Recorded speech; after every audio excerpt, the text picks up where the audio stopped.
Agora vai ter aqui no canal uma sequência de vídeos falando sobre operações que envolvem números negativos, tá? Agora que a gente tem contato e sabe o que é o conjunto dos números inteiros, que foi visto no vídeo anterior, a gente precisa saber manipular esses números negativos e não ter problema na hora de fazer as operações, tá? Nós vamos falar nesse vídeo sobre adição envolvendo números negativos. E para isso nós temos três situações.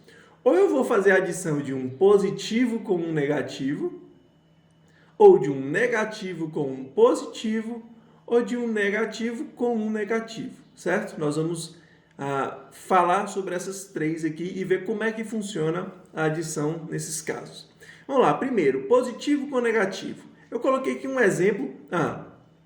Lembre-se, esses exemplos servem para quaisquer outros valores, tá bom? Eu poderia colocar aqui letras, por exemplo, para representar outros valores. Mas para ficar mais simples, a gente vai fazer com números, mas isso você pode ter certeza que funciona para qualquer outro valor que você tiver aí na sua frente.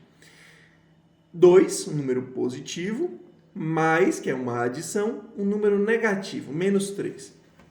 Uma dica que eu dou aqui, muitos alunos têm dificuldade nisso, é o seguinte.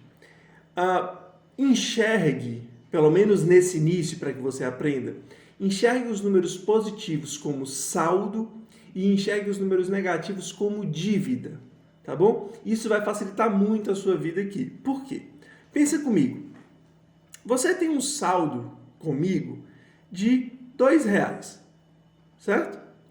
Só que aí, você vai acrescentar nesse valor, né? Você vai adquirir uma dívida de R$3. Olha só que interessante. Na situação real, como é que ficaria? Você tem um saldo de 2, mas você adquiriu uma dívida de R$3. No final das contas, o que é que você tem nessa situação? Você tem uma dívida de R$1, certo? Você tinha 2 de saldo. Uma dívida de 3, então você está devendo R$1.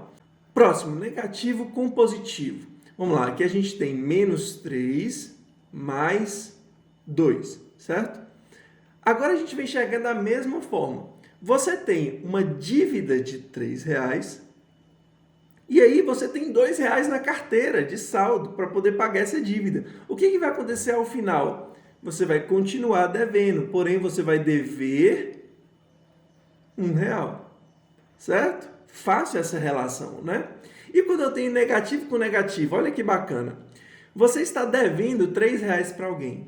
Só que aí você vai lá e precisa comprar mais alguma coisa no valor de R$2, mas você não tem o dinheiro. Então, você vai fazer mais uma dívida de R$2. Aí o camarada vai virar e vai falar, poxa, você tinha uma dívida de R$3. Agora você está fazendo uma dívida de R$2. Se eu juntar essas dívidas, o seu total vai ser uma dívida de R$5. Beleza, pessoal? Usando essa relação, você consegue enxergar e começar a compreender essa relação sem errar nas provas, nos trabalhos, nas atividades.